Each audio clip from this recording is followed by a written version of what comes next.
He tried to move,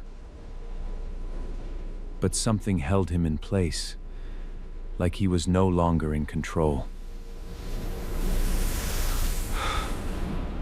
It was happening. Not all at once, but enough to feel it.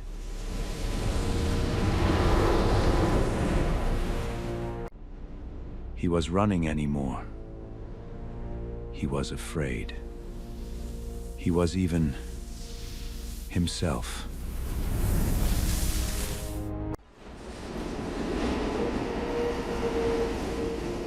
The train stopped again, just like before, as if nothing had ever happened.